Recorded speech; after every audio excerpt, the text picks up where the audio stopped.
तर नमस्कार, मी vlogs bye Pragya. तर मी आज पुन्हा तुमच्यासाठी एक छोटूसं नवीन व्लॉग घेऊन आले. तर आज आम्ही आलो होतो गावामध्ये, कारण की आमच्या सानिकाला घ्यायचे होते शूज. तर आज बाजारचा दिवस पण होता आणि एवढी गर्दी नव्हती, पण दुपारी खूप गर्दी असते म्हणून आम्ही थोडंसं लेटच आलो होतो. तर सानिकाला हे शूज बघितल्या खूप आवडले. मग ती बोलली मला हेच घ्यायचे. मला हे शूज आवडले होते, पण म्हटलं की नको, तर माझ्याकडे पैसे तर नाही. त्यामुळे मग सानिकाला ते शूज घ्यायचे होते, तिला आवडले आणि मी बोलले की जाऊ द्या, तसं पण माझ्याकडे आहे ना सध्या. मग त्यानंतरून तिला जास्त कॅमेरे द्यायला आवडत नाही, तरी मी घेतलं आणि ती तोंड लपवत होती, कारण की तिला म्हणजे अजिबात आवडतच नाही. तर मग आज बाजारचा दिवस होता. मग आम्ही घरी जायला निघालो आणि घरी जायला निघाल्याच्या नंतर ही स्कूटी माझ्या पायाला थोडीशी लागली, पण मी कळू दिलं नाही.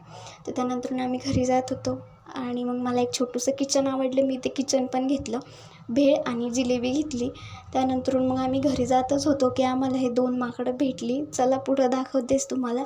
ह्यो आहे माझा भाऊ आणि हा त्याचा फ्रेंड.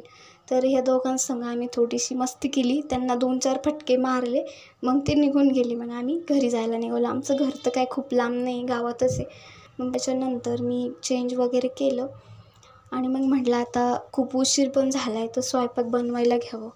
मग कढईमध्ये तेल ओतून मसाला मी काढून घेतला होता आणि मग मी घेतली भाजी बनवायला. तर मसाला फ्राय करून घेतला, शेंगा वगैरे कापून दिल्या दीदीनेच.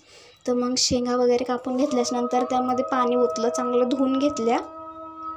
त्यानंतर मग मसाल्यात पाणी ओतून ते टाकलं आणि हळदी वगैरे टाकून मसाला चांगला फ्राय होऊ दिला. त्यानंतर मग पाणी टाकलं आणि मस्तपैकी असं एकजीव घातला.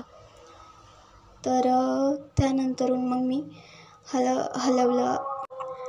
मग त्यानंतरून अशी झाली होती भाजी. भाजीचा वास तर खूप छान येत होता, पण आता टेस्ट केल्यावर कळेल की कशी झाली कशी नाही.